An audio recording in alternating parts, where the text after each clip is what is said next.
Hello friend, welcome to my YouTube channel. आज मैं आपको बताने वाला हूँ महाभारत के रहस्य में कुछ कहानियों के बारे में। जानने के लिए वीडियो के अंत तक बने रहें। धार्मिक ग्रंथ महाभारत की 11 ऐसी कहानियों के रहस्य जिनके बारे में आपने शायद ही नहीं सुना होगा।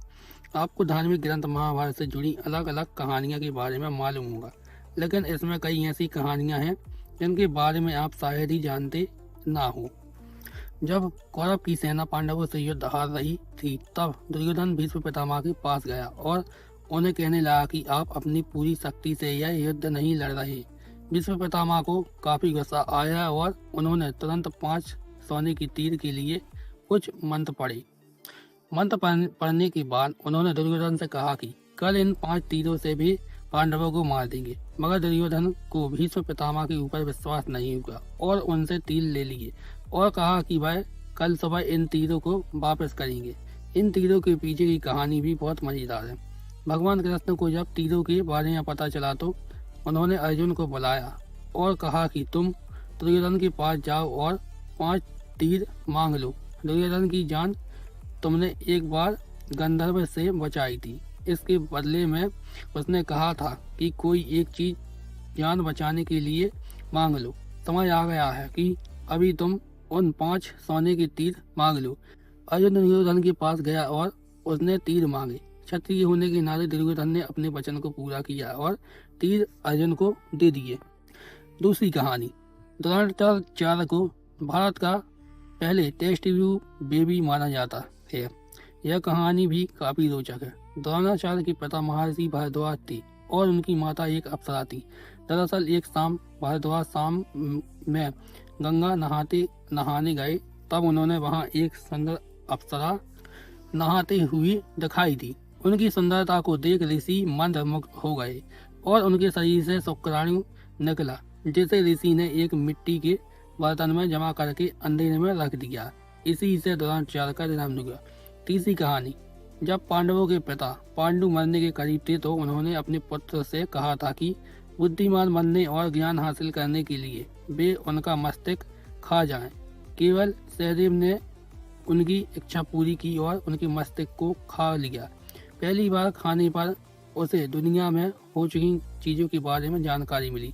दूसरी बार खाने पर उसने वर्तमान में घट रही चीजों के बारे में जाना और तीसरी बार खाने में उसे भविष्य में क्या होने वाला है इसकी जानकारी मिली। चौथी कहानी, अभिमन्यु की पत्नी वत्सला बलराम की बेटी थी। बलराम चाहते थे कि वत्सला की शादी दुर्योधन के बेटे लक्ष्मण से हो। वत्सला और अभिमन्यु एक दूसरे से प्यार करते थे। अभिमन्यु ने वत्सला को पाने के लिए घटोत्कच की मदद ली। घटोत्कच ने लक्ष्मण को इतना डराया कि उसने कसम खा ली कि वह पूरी जिंदगी शादी नहीं करेगा। पांचवी कहानी, अर्जुन के बेटे रावण ने अपने पिता की जीत के लिए खुद की बलि दी थी।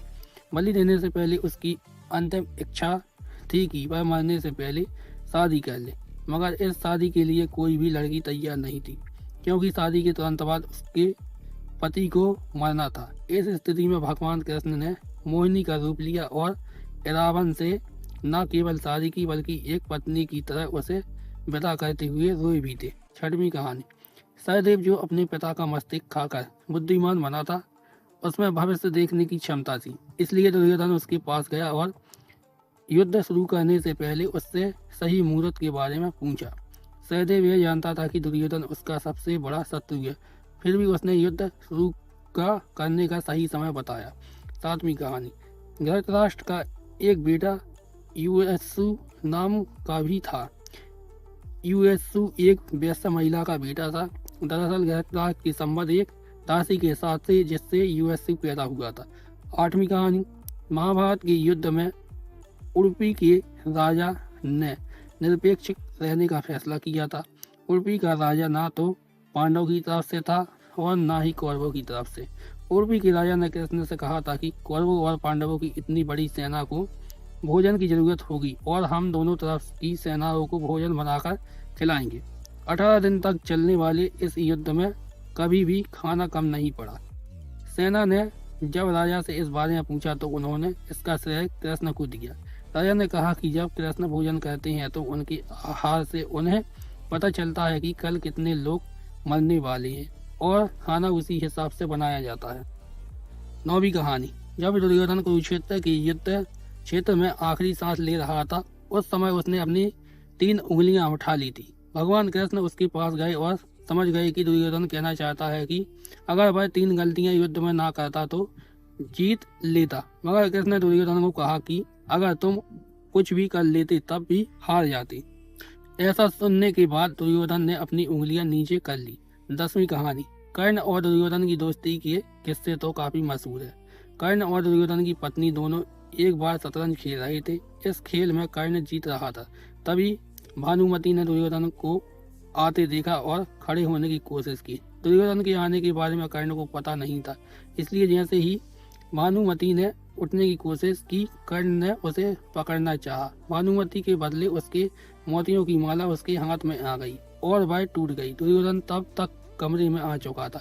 दुर्योधन को देखकर भानुमति और कर्ण दोनों डर गए कि दुर्योधन को कुछ गलत शक ना हो जाए, मगर दुर्योधन को कर्ण पर काफी विश्वास था। उससे सिर्फ इतना कहा कि मोतियां को उठा ले। 11वीं कहानी। कर्ण दान करने के लिए काफी पैदल था। कर्ण जब युद्ध क्षेत्र में आखिरी सांस ले रहा था तो भगवान कृष्ण ने उसकी दानशीलता की परीक्षा लेनी चाहिए। वे गरीब ब्राह्मण बन के कर्ण के पास गए और कहा कि तुम्हारे पास में काफी सोना है और तुमसे मुझे अभी कुछ उपहार चाहिए। कर्ण ने उत्तर में कहा कि आप जो भी चाहें मांग ले। ब्राह्मण ने सोना मांगा। कर्ण ने कहा कि सोना तो उसके दांत में है और आप इसे ले सकते हैं। ब्राह्मण ने जवाब दिया कि मैं इतना कायर नहीं हूँ कि तुम्हारे दांत तोड़ूं। कर्ण ने तब एक पत्थर उठाया और अपने दांत तोड़ लिए।